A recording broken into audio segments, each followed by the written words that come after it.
So I'm really excited to have Nick Holt share a little presentation with us. Nick and I met in Costa Rica when I was down there last summer and fall, and we did a little beach workout. We did a little interview. That was really nice, and he had a really great suggestion for a topic that you all might want to learn more about, because we all hear about this a lot. You know, it's not fair. My husband or my boyfriend or whoever, you know, they lost weight faster than me, and their body fat went down really quickly. So we're just going to kind of talk through why that is and how we're all different, and what, as women, we can do to kind of help ourselves out. And number one is to not compare yourself to them. So I'm going to turn it over to Nick, and we'll get started. All right. Thanks, Steph. Yeah, thanks for having me on. It's great to be here. Just want to make sure the slides are coming through clear for you over there. Yeah, they look great. Okay. All right, cool. So let's get started.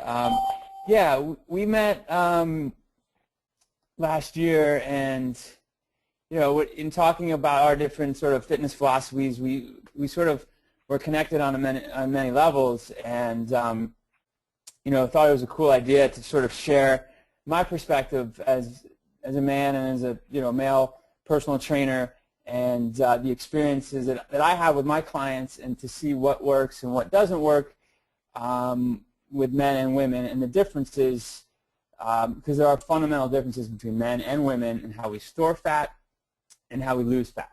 So we're going to keep this fairly brief. There's probably a reason why the TED Talks are all around 19 minutes.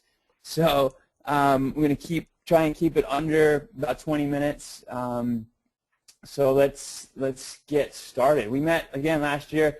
I've been down here for about 3 or 4 years in Costa Rica. I'm a personal trainer. I work with surfers. I work with general population, both men and women. So I've had a lot of experiences with body fat composition changes with a lot of my clients. So today I'm just going to share you with my perspective and give you some practical tips that you can hopefully take and incorporate in your life. So let's get right into it. The first up is just a basic body fat percentage chart, and I share this just as a reference. And if we look at the essential fat on that top line for women and for men, you'll see that women hold about 10 to 13% of their body weight in fat, and men are at 2 to 5%. So right off the bat, we see that women hold 2 to 3 times as much body fat as men do. So my one general overarching point of this whole discussion is that you cannot compare men, and you cannot compare yourself to men when we're talking about body fat. Now, these numbers are all nice, but let's look at some pictures and visual representations of various body fat. First, for men. So again, we see at that 3 and 4% level. Again, I apologize for subject viewing to that picture in the upper left. But just as an example, that is essential fat. That is sort of the body's very, very minimum level of body fat. And to be honest, it's not very attractive. For men, if you look, as we get up to about 10 to 12 to 15%, that's sort of the general goal for a lot of the clients that I deal with. Once you get south of 15%, you start to see some abs, you start to see some definition through the arms and the chest and the obliques. So keep that in mind. Let's just think about that 15% picture in the lower left, and let's go to the women. Now, you'll see the equivalent body fat, the upper picture in the upper left. That is essential fat. So, Stephanie, you might be able to elaborate a little bit more, but when you get to that 10 to 12% level as a woman, there's all sorts of negative things that start to happen hormonally, crazy sorts of mood swings, fatigue.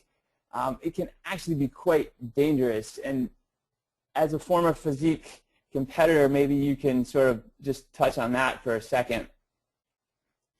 Yes, yes, that's, a lot of people do look to these very lean body types and kind of, I know that, my clients probably aren't looking for the 10 to 12, but yes, you're right. A lot of that is put out there as kind of the goal, but there are so many negatives that come with that, and metabolic damage, if you're not being closely monitored, that can really happen. Even if you're being closely monitored, that happens. And like you were saying with the mood swing, so we have to have a certain amount of body fat, and actually our estrogen levels are tied to, when our body fat gets too low, it decreases our estrogen levels, which actually is tied into serotonin too, so it can cause some depression and things like that. So lots of different things start going on whenever your body fat gets too low, and we cover that a lot when we talk about really taking care of your metabolism. So body fat's important. Sure, and to be honest, the other main thing I want to sort of reiterate or talk about is that from a male perspective, that even the sub 20% body fat isn't really that attractive to me, and I would argue to most of my male counterparts. I mean, to me, there's a certain sex appeal with a woman having a little more body fat. So again, my main point of showing you these slides, showing you these visual representations, is that A, it's almost dangerous and reckless to get too low, and B, it's from a male perspective, it's not that attractive. So let's move on to see sort of how we get to that sort of tone look, to that body that we want, and how we can actually lose some fat. When we're talking about toning, I have two slides up here, two pictures. We have Zumba on the left, Sculpt and Tone, and then we have a pretty athletic-looking girl on the right. She looks like she's about to lift some heavy weights. And this brings up the idea of toning, and you hear this a lot, whether you read magazines or you read on the internet, about toning up. And unfortunately, there's no such thing as toning up. The appearance and looking tone, which I would say 9 out of 10 of my actually both male and female clients come to me for, is to lean out, look, tone. Well, all that means is two things. It means that there's a presence of muscle, and it's low enough body fat to see that muscle. So the idea that you can tone certain body parts, unfortunately, you can spot reduce. You might hear some people, these sort of buzzwords that you hear in the fitness industry. It's just not the case. You can thank your parents to where you genetically store your fat. Most women, it tends to be in the sort of hips, thigh, and butt region, and for men, it's primarily in the sort of abdomen and the chest area. But again, we're all different, we're all unique, and we all sort of genetically are predisposed to hold and store fat where we store fat. So unfortunately, you can't spot reduce, you can't tone up certain body parts. So just, I want you to be very cautious and very careful if someone says that you can, because that's just not the truth. So then we ask, okay, so how can we look toned then? Well, again, we reduce our body fat, and we'll get into how we can do that in a few minutes, and you build and preserve the muscle that you do have. So again, two fundamental pieces of the puzzle, both very important to get that tone look. And let's move now into sort of how we can do that. And one way that one thing that you shouldn't be doing is steady state cardio. It's just not the answer to losing fat if that's your goal. So when I'm talking steady state cardio, I'm talking about jogging, I'm talking about running, I'm talking about spin class, I'm talking about most aerobic classes, anything where you're getting your heart rate up above sort of a brisk walk pace for prolonged amounts of times, 30 minutes, 45 minutes, 60 minutes, an hour, hour and a half. This is what I talk about with steady state cardio. It's what we call aerobic conditioning. So you're basically using oxygen as your energy source. And what happens, without getting too much into the science, is that as you do more steady state cardio, you actually slow your metabolism down. So what happens in the body is we're essentially built for survival. So as you run and put immense amounts of stress on your body, we raise cortisol levels. which can be very catabolic, which basically means that it breaks down muscle tissue. And we lower production of T3, which is a very important hormone, and there's been tons and tons of research out there that shows that lower levels of T3 production lead to fat storage. So again, I can't stress enough, if your goal is fat loss, more cardio is simply not going to do it. It's really important to note too, it's immense stress on joints and ligaments, especially as you get older. And the very nature of it is very time consuming. So I'll just give you an example. If you go out and run for 30 minutes, you're going to burn, let's say, for example, 200 calories. Now, the next time you go for that 30-minute jog, the body is unbelievably adaptive and efficient. So the next time you go for that same jog, you're going to burn less calories. You're going to be more efficient. So by the very nature, cardiovascular work, you have to do more and more and more of it. And it's just not a very efficient way to utilize your time. And the last thing I'm going to say is that it's very difficult to maintain lean body mass doing lots of steady state cardio. So again, what we talked about in the slide before is when you start to break down muscle tissue, it again slows your metabolism down. So then we ask what we can do. If steady state cardio is not the answer, high intensity exercise is the answer. And the reason lies in what's called glycogen. Now, we're not going to get too in depth with the science, but just bear with me here for a few minutes. Glycogen, all that means is that it's stored carbohydrates in our muscle and our liver tissue. And when you do intense exercise, your body uses a different energy system, and you break that glycogen, which is stored carbs in the muscle, you use that for energy.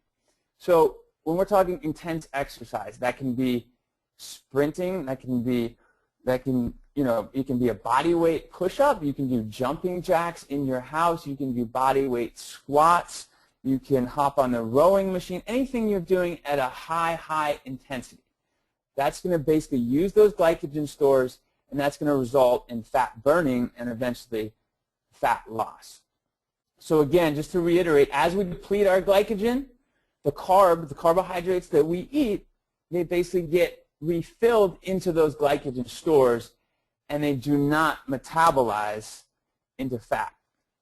So this is very, very important. What normally happens when people are sedentary and they consume a high carbohydrate diet is the reason why they get fat and they put on weight is because their glycogen stores are completely full.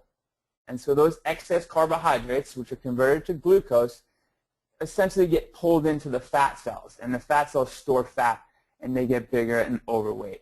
So again, intense, high-intensity exercise is the answer. And now we're getting back to why it isn't fair comparing men versus women. But unfortunately, as a woman, you cannot consume as many carbohydrates as a man, and that's basically twofold, the reasons for that.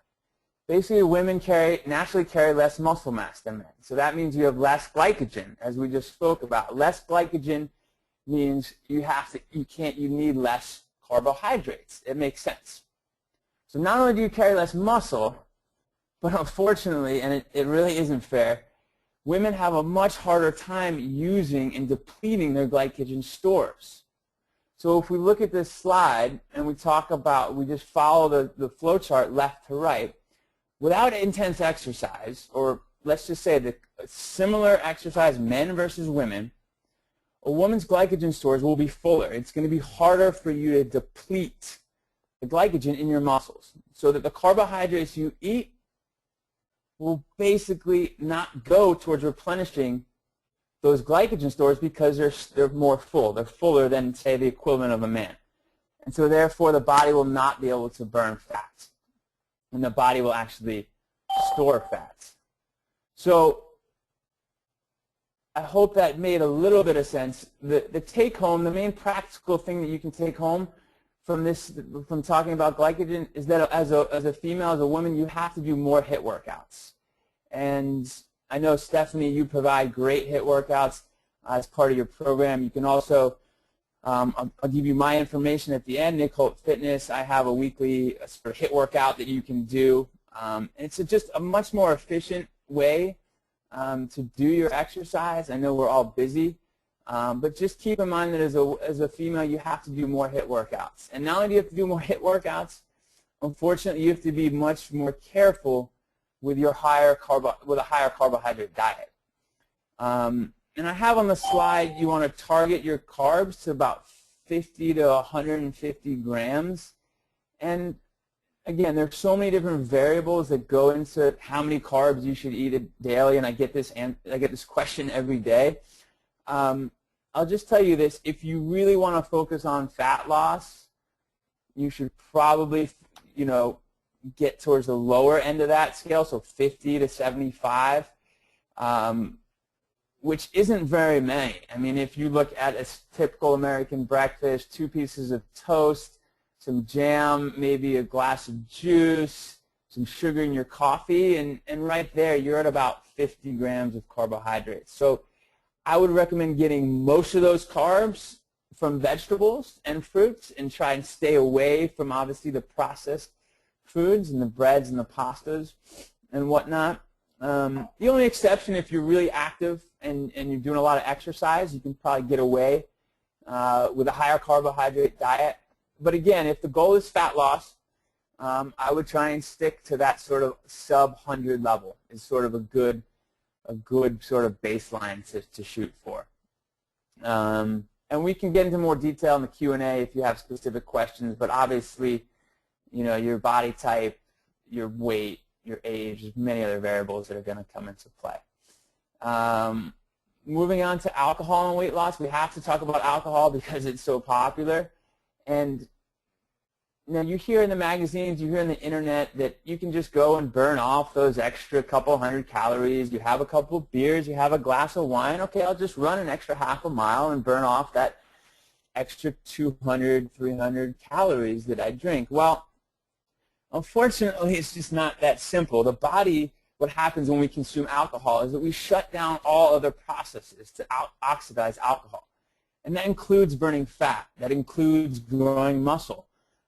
So it's really, really important. It's not necessarily the calories in the alcohol that makes us fat or put on weight. It's the food that we eat while, before, and after drinking alcohol that makes us store fat.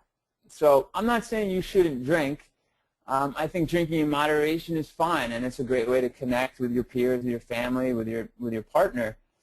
But my point is that if fat loss is your goal, it's really hard to achieve those fat loss goals while drinking alcohol because it basically shuts down all other processes to sort of get rid of that alcohol. So that's really, really important to keep in mind. And lastly, we're just going to talk about briefly some fad diets and essentially why they don't work. And the reason why most of them don't work is that most of them focus on losing weight and not fat. So, and that's one of my main reasons why I hate using scales. If you hop on a scale and you're 140 or 150 pounds, that doesn't tell me anything about your body composition. So it doesn't tell me anything about your body fat percentage. And to be honest, there are a lot of really easy ways you can lose weight. You can cut off your arm, you can cut off your foot. I mean, I say this tongue-in-cheek, but it is true. Most of these fad diets focus on losing weight and not fat. Now, which leads us into yo-yo dieting and sort of the calorie-restricted diet, which unfortunately a lot of women think is the only solution to getting fit and lean. And you can read, we'll have these charts available, so we don't have to read through every flow diagram here. But the main point is this: when you restrict your calories to such an extreme level, yes, you're going to lose weight, but you're also going to lose muscle, which is going to slow your metabolism down. And just like Stephanie talked about earlier, there's going to be all sorts of negative hormonal changes in your body when you restrict your calories to an extreme level. So yo-yo dieting, calorie-restricted diets might work in the short term, but they're not very effective long term and actually can be very dangerous and very negative. So The other couple diets I want to talk about is the low fat and high carb diet, and this was popularized in the 80s and early 90s, and the science is pretty clear that this type of diet just doesn't work. I like to say bring back the bacon because we need fat. Fat is a vital macronutrient. It's responsible for creating most of the plasma membranes in our cells. It's a hugely important regulator of hormones. It transports vital vitamins and minerals, fat soluble, and it's our densest macronutrient. So fat is vital macronutrient. And the low-fat, high-carb diet, the science, if you look at any study, reputable study out there, it's pretty clear that it just doesn't work. The low-carb, high-fat diet, which has become more popular in recent days, two popular examples would be the paleo or the primal warrior diet. I think there are a lot of positive aspects of this type of diet. I think anytime you move away from processed foods and added sugars and move towards more whole foods and fruits and vegetables and meats, I think it's a positive step. The one thing I'd say about the one drawback is people sometimes have problems with energy levels when you limit your carbohydrates. So you have to be careful. And especially as an endurance athlete, there's a lot of studies that show that performance tends to be affected on these type of lower carbohydrate diets. So again, my point is with fad diets, they might work in the short term, but most of the time what happens is it's fluid and water loss, and that goes up to the top of the slide. If you talk to any physique competitor, you talk to any MMA fighter or any boxer, water manipulation is just part of the drill. People can lose 10 to 20 pounds with some pretty simple protocols.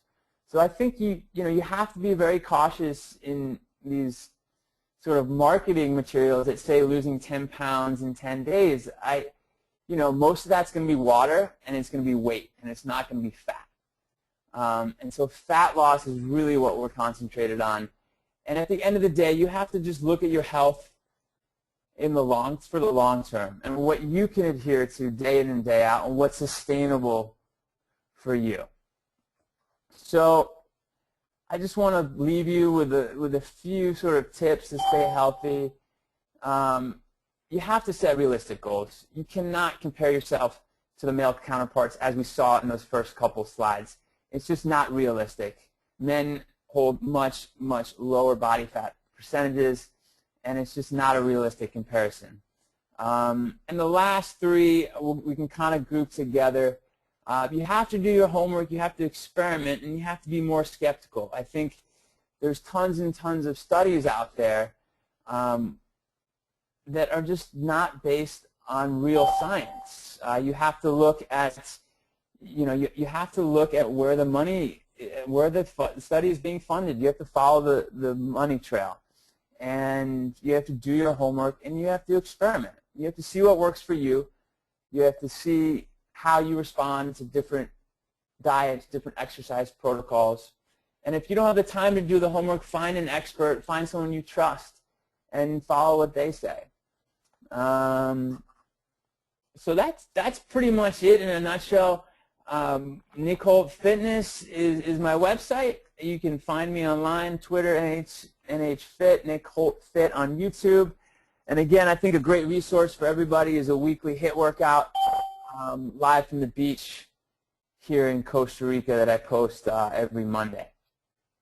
So with that, I'll sort of turn it back over to Steph, and if anybody has any specific questions, I'll be more than willing to entertain all questions.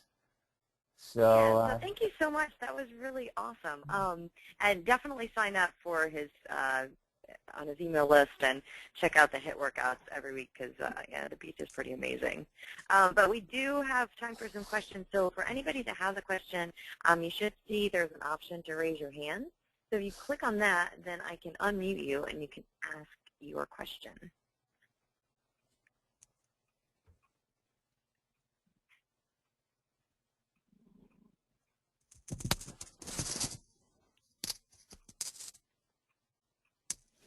All right, Jessica, you're first. So, Jessica, you're unmuted. What's your question?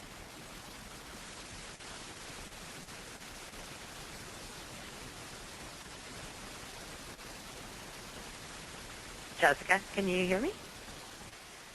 Oh, so her question is actually, she typed it in here. That's really good. How do you feel about what time of the day you eat carbohydrates?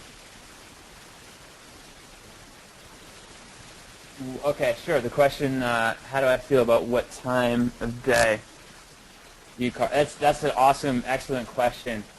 You know, for me, I've had especially when we're talking about fat loss. Steph, can you unmute that? Because I'm getting a little feedback. Yes. Or maybe mute. Awesome. There we cool. go. Okay.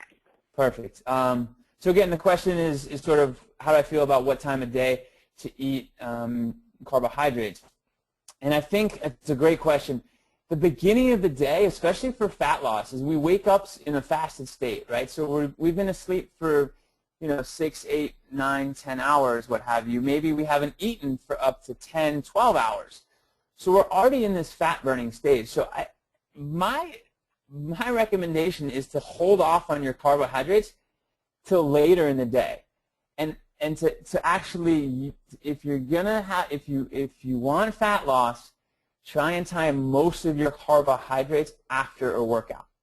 Again, like we talked about with the glycogen, you're going to be basically refueling your muscles and not storing it as fat. So my recommendation is to sort of hold off on the carbohydrates early, midday, and consume most of them later in the day. Which is really interesting to me because I remember when we talked about that when I was in Costa Rica, because you were talking about that. What was the resource that you found that shared that? Was that a book? Yeah, sure. So there's a resource called Dangerously Hardcore, and it's this guy John Kiefer, and he's a physicist turned nutrition expert, strength and conditioning coach, and he's written a few books, and he really gets into the science, and he really looks at the research, and his main conclusion was that the whole idea of eating carbohydrates early in the day, especially for fat loss, is just there's not a lot of science to back that up. And so his main protocol, he works with sort of elite physique competitors and bodybuilders and people who can get really, really good results, is that you have to keep that fat burning going. And if you look at a lot of the cutting-edge research with intermittent fasting, there's a lot of really good studies that show that eliminating those carbohydrates early in the day can be really, really beneficial to fat burning and fat loss. So again, the resource is Dangerously Hardcore, and the guy's name is John Kiefer. And so it sort of goes against everything we've been told, that you should eat a healthy breakfast in the morning, of granola and fruit and yogurt. But a lot of the science is pretty indisputable. And anecdotally for myself and a lot of my clients, I've been getting great results with people, skipping the carbs first thing and essentially using them or consuming them post-workout later in the day. Yeah, that's really interesting. I'm glad that you did cover that, because I still remember when we had that conversation and I wasn't quite sure what the resource was. Because you're right. I mean, everything else that we've really been told, and even all of my years of competing and coaching competitors, it was to eat them first thing in the morning. But I definitely want to read this book. It sounds very interesting. Okay, so Jessica's question was answered. Does anybody else have a question?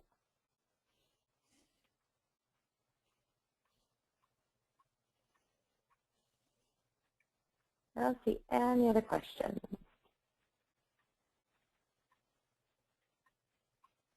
Unless Jessica has another one, maybe.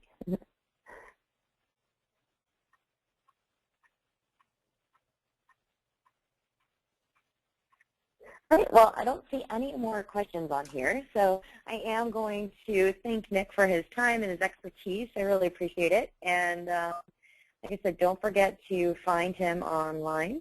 And I love the HIIT workouts that come out each week, and just hearing the ocean and seeing the beach is really nice. So if there are no other questions, we're going to go ahead and close it out. And thanks again, Nick, and hopefully we get to do this again soon. Yeah, it was great. Thanks for having me, and I look forward to doing it again. Hope everyone enjoyed. Great.